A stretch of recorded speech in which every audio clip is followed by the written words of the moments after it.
Uma antologia de leituras das palavras de Deus Todo-Poderoso.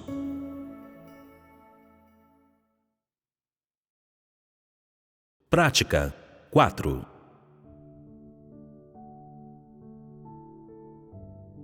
A paz e a alegria de que falo hoje não são as mesmas em que você acredita e que você entende. Você costumava pensar que paz e alegria significavam estar feliz o dia inteiro. A ausência de doença e infortúnio na sua família, estar sempre contente em seu coração, sem o menor sentimento de tristeza, e ter uma sensação de alegria indescritível, independentemente da extensão a que sua vida se desenvolveu. Isso sem contar ter um aumento de salário e de seu filho acabar de entrar na universidade. Com essas coisas em mente, você orava a Deus, e vendo que a graça de Deus era tão grande, você ficava extremamente feliz, sorrindo de orelha a orelha, e não conseguia parar de agradecer a Deus. Tais paz e alegria não são a verdadeira paz e alegria que vem de ter a presença do Espírito Santo. São antes a paz e alegria que resultam da satisfação da carne. Você deveria entender qual é a era atual. Não é a era da graça, e não é mais o momento em que você busca encher seu estômago com pão. Você pode estar extremamente feliz porque tudo está correndo bem com sua família, mas sua vida está ofegando o último suspiro.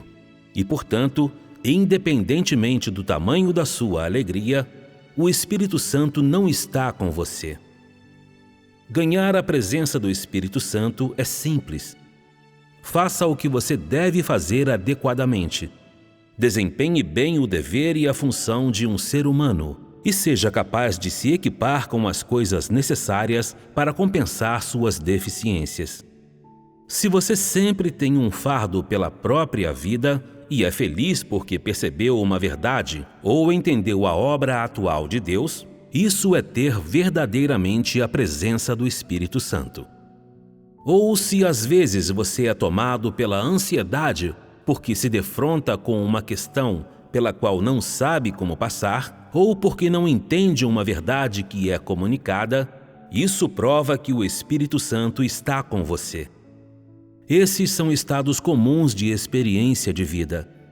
Você deve entender a diferença entre ter e não ter a presença do Espírito Santo, e não deve ter um ponto de vista excessivamente simplista disso. Anteriormente foi mencionado que ter a presença do Espírito Santo e ter a obra do Espírito Santo são diferentes.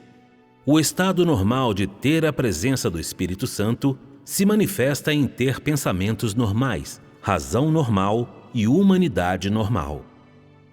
O caráter de uma pessoa permanecerá como costumava ser, mas internamente ela terá paz e externamente ela terá o decoro de um santo. Assim será quando o Espírito Santo estiver com ela. Quando alguém tem a presença do Espírito Santo, seu pensamento é normal. Quando tem fome, quer comer. Quando tem sede, quer beber água. Tais manifestações de humanidade normal não são o esclarecimento do Espírito Santo. São os pensamentos normais das pessoas e o estado normal de ter a presença do Espírito Santo. Algumas pessoas creem erroneamente que aqueles que têm a presença do Espírito Santo não sentem fome, não sentem cansaço e parecem não pensar na família, tendo quase completamente se divorciado da carne. Na verdade, quanto mais o Espírito Santo está com as pessoas, mais normais elas são. Sabem sofrer e desistir de coisas por Deus, despender-se por Deus e ser leais a Deus. Além disso, pensam em comer e se vestir. Em outras palavras, não perderam nada da humanidade normal que o homem deve ter, e, pelo contrário, são especialmente dotadas de razão. Às vezes, leem as palavras de Deus e refletem sobre a obra de Deus. E há fé em seus corações, e estão dispostas a buscar a verdade. É claro que a obra do Espírito Santo é baseada nesse alicerce. Se as pessoas não têm pensamentos normais, elas não têm razão. Isso não é um estado normal. Quando as pessoas têm pensamentos normais e o Espírito Santo está com elas, certamente possuem a razão de um homem normal e, assim, têm um estado normal. Na experiência da obra de Deus, ter obra do Espírito Santo acontece ocasionalmente, enquanto ter a presença do Espírito Santo é quase constante. Enquanto a razão e os pensamentos das pessoas são normais e enquanto seus estados são normais, então o Espírito Santo seguramente está com elas. Quando a razão e os pensamentos das pessoas não são normais, a humanidade delas não é normal. Se neste momento a obra do Espírito Santo estiver em você, então o Espírito Santo certamente também estará com você. Mas se o Espírito Santo estiver com você, não quer dizer que a obra do Espírito Santo está definitivamente operando dentro de você, pois o Espírito Santo opera em momentos especiais. Ter a presença do Espírito Santo pode apenas manter a existência normal das pessoas, mas o Espírito Santo só opera em determinados momentos. Por exemplo, se você é um líder ou colaborador, quando você rega e provê sustento para a igreja, o Espírito Santo o iluminará para algumas palavras que são edificantes para outros e podem resolver alguns dos problemas práticos de seus irmãos e irmãs. Nesses momentos, o Espírito Santo está operando. Às vezes, quando você está comendo e bebendo as palavras de Deus, o Espírito Santo o ilumina com certas palavras que são especialmente relevantes para as suas próprias experiências, permitindo-lhe ganhar um maior conhecimento sobre seu próprio estado. Isso também é a obra do Espírito Santo. Às vezes, enquanto eu falo, vocês escutam e são capazes de comparar seus próprios estados com minhas palavras. E às vezes, vocês são tocados ou inspirados. Tudo isso é a obra do Espírito Santo. Alguns dizem que o Espírito Santo está operando neles o tempo todo. Isso é impossível. Se dissessem que o Espírito Santo está sempre com eles, seria realista. Se dissessem que o pensamento e a razão deles são normais o tempo todo, isso também seria realista e mostraria que o Espírito Santo está com eles. Se disserem que o Espírito Santo está sempre operando dentro deles, que são iluminados por Deus e tocados pelo Espírito Santo a todo momento e que ganham um novo conhecimento o tempo todo, então isso absolutamente não é normal.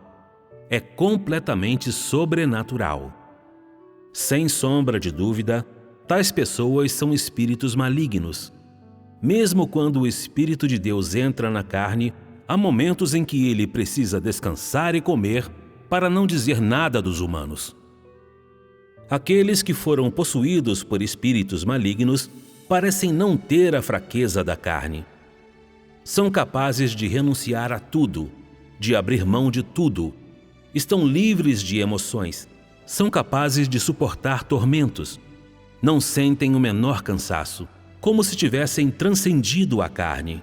Isso não é extremamente sobrenatural? A obra dos espíritos malignos é sobrenatural. Nenhum humano poderia realizar essas.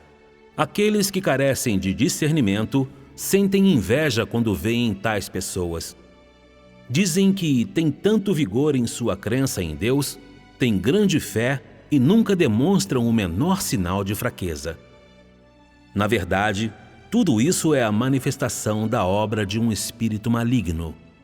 Isso é porque as pessoas normais inevitavelmente têm fraquezas humanas. Esse é o estado normal daqueles que têm a presença do Espírito Santo. O que significa dizer permanecer firme em seu testemunho? Algumas pessoas dizem que simplesmente seguem como o fazem agora e não se preocupam se são capazes de ganhar a vida. Elas não buscam a vida, mas também não voltam atrás. Reconhecem apenas que este estágio da obra é realizado por Deus. Isso não é falhar em seu testemunho? Tais pessoas nem ao menos dão testemunho de terem sido conquistados. Aqueles que foram conquistados seguem independentemente de tudo mais e são capazes de buscar a vida. Não só acreditam no Deus prático, como também sabem seguir todos os arranjos de Deus. Assim são aqueles que dão testemunho. Aqueles que não dão testemunho nunca buscaram a vida e ainda estão seguindo adiante confundidos. Você pode seguir, mas isso não significa que você tenha sido conquistado, pois não tem nenhum entendimento da obra atual de Deus. Certas condições devem ser satisfeitas de modo a ser conquistado. Nem todos os que seguem foram conquistados, pois em seu coração você não entende nada sobre por que deve seguir o Deus de hoje, nem sabe como chegou até o dia de hoje, quem o sustentou até hoje. A maneira de algumas pessoas praticarem a fé em Deus é sempre confusa e desorientada. Portanto, seguir não significa necessariamente que você tem testemunho. O que é exatamente um testemunho verdadeiro? O testemunho de que se fala aqui tem duas partes. Um é o testemunho de ter sido conquistado. O outro é o testemunho de ter sido aperfeiçoado, que, é claro, será o testemunho dado após as grandes provações e tribulações do futuro. Em outras palavras, se você for capaz de permanecer firme durante as tribulações e provações, terá dado o segundo passo do testemunho. O que é fundamental hoje é o primeiro passo do testemunho: ser capaz de permanecer firme durante todas as instâncias das provações de castigo e julgamento. Esse é o testemunho de ter sido conquistado. A razão disso é que hoje é o tempo da conquista. Você deveria saber que agora é o tempo da obra de Deus na Terra. A principal obra do Deus encarnado na Terra é conquistar, por meio do julgamento e castigo, esse grupo de pessoas na Terra que o segue. Se você é ou não capaz de dar testemunho de ter sido conquistado, não só depende de você ser capaz ou não de seguir até o fim, mas mais importante, quando você experimenta cada passo da obra de Deus, de ser capaz ou não do verdadeiro entendimento do castigo e julgamento de Deus e de realmente perceber ou não toda essa obra. Você não será capaz de escapar por meramente seguir até o fim. Você deve ser capaz de se submeter voluntariamente durante cada instância de castigo e julgamento. Deve ser capaz de entender de verdade cada passo da obra que experimentar e deve ser capaz de alcançar o conhecimento do caráter de Deus e obediência ao caráter de Deus. Esse é o testemunho final de ter sido conquistado que é exigido de você. O testemunho de ter sido conquistado se refere primeiramente ao seu conhecimento da encarnação de Deus. Essa etapa é principalmente o testemunho da encarnação de Deus. Não importa o que você faça ou diga diante das pessoas do mundo ou daqueles que detêm poder. O que importa, acima de tudo, é você ser capaz ou não de obedecer a todas as palavras da boca de Deus e a toda a sua obra. Portanto, esta etapa do testemunho é dirigida a Satanás e a todos os inimigos de Deus. Os demônios e os hostis que não creem que Deus será encarnado uma segunda vez e que virá realizar uma obra ainda maior, e além disso, não creem no fato do retorno de Deus à carne. Em outras palavras, é dirigida a todos os anticristos, a todos os inimigos que não creem na encarnação de Deus. Pensar em Deus e ansiar por Deus não prova que você foi conquistado por Ele. Isso depende de você crer ou não que Ele é o Verbo tornado à carne, de crer ou não que a Palavra se tornou carne, de crer ou não que o Espírito se tornou a Palavra e de que a Palavra apareceu na carne. Esse é o principal testemunho. Não importa como você segue, nem como você se despende. O que é crucial é se você é capaz ou não de descobrir, a partir dessa humanidade normal, que a palavra se tornou carne e o Espírito da verdade se realizou na carne. Que toda a verdade, o caminho e a vida vieram na carne e que o Espírito de Deus verdadeiramente chegou na terra e o Espírito chegou na carne.